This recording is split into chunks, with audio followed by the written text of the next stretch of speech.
রাজ্য সরকারি কর্মচারীদের জন্য এই মুহূর্তে বিরাট সুখবর। অবশেষে চাপে পড়ে 4% ডিএ বাতিল করলেন রাজ্যের মুখ্যমন্ত্রী মমতা বন্দ্যোপাধ্যায়। অবশেষে চাপে পড়ে 4% ডিএ বাতিল করার সিদ্ধান্ত নিলেন রাজ্যের মুখ্যমন্ত্রী মমতা বন্দ্যোপাধ্যায়। রাজ্য সরকারি কর্মচারীদের ডিএ নিয়ে এই মুহূর্তে পাওয়া সবথেকে বড় সুখবর। প্রতিবেদন থেকে বলা হচ্ছে 4% ডিএ বাতিল করলেন রাজ্যের মুখ্যমন্ত্রী মমতা বন্দ্যোপাধ্যায়। আন্দোলনের চাপে পড়ে পুনরায় রাজ্য সরকারি কর্মচারীদের ডিএ বাড়াবে সংবাদ সূত্রে খবর অনুযায়ী। প্রতিবেদন থেকে বলা হচ্ছে যে এরিয়ার মিটিয়ে দিতে পারে নবান্ন।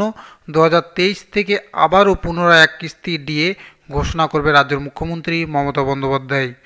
বলা হচ্ছে দীর্ঘদিন ধরে বকেয়া মহার্ঘ ভাতা ডিএর দাবিতে সরব রাজ্য সরকারি কর্মচারীদের সংগঠনগুলি। মুখ্যমন্ত্রী জানিয়েছেন নতুন বছরের শুরু থেকে অর্থাৎ 1 জানুয়ারি থেকে নতুন হারে ডিএ পাবেন রাজ্য সরকারি কর্মচারীরা এবং অবসরপ্রাপ্ত রাজ্য সরকারি কর্মচারীরা।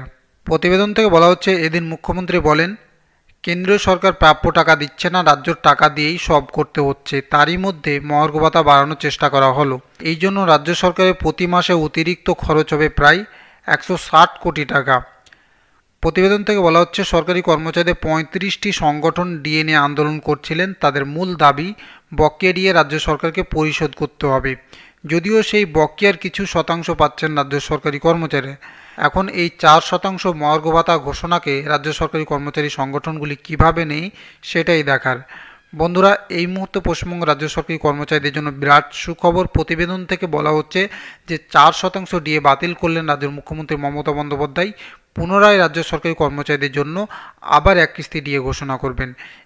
প্রতিবেদন থেকে বলা হচ্ছে আন্দোলনের চাপে পড়ে এই রকমই সিদ্ধান্ত নিয়েছেন রাজ্যের মুখ্যমন্ত্রী মমতা বন্দ্যোপাধ্যায়। বন্ধুরা, এই মুহূর্তে পশ্চিমবঙ্গ রাজ্য সরকারি কর্মচারীদের ডিএ নিয়ে গুরুত্বপূর্ণ একটি প্রতিবেদন, সেই আপডেটটি আপনাদের সঙ্গে শেয়ার করলাম। ভিডিওটি ভালো লেগে থাকলে অতি অবশ্যই একটি লাইক দিয়ে আপনাদের বন্ধুদের মাঝে ভিডিওটি শেয়ার করবেন। ধন্যবাদ।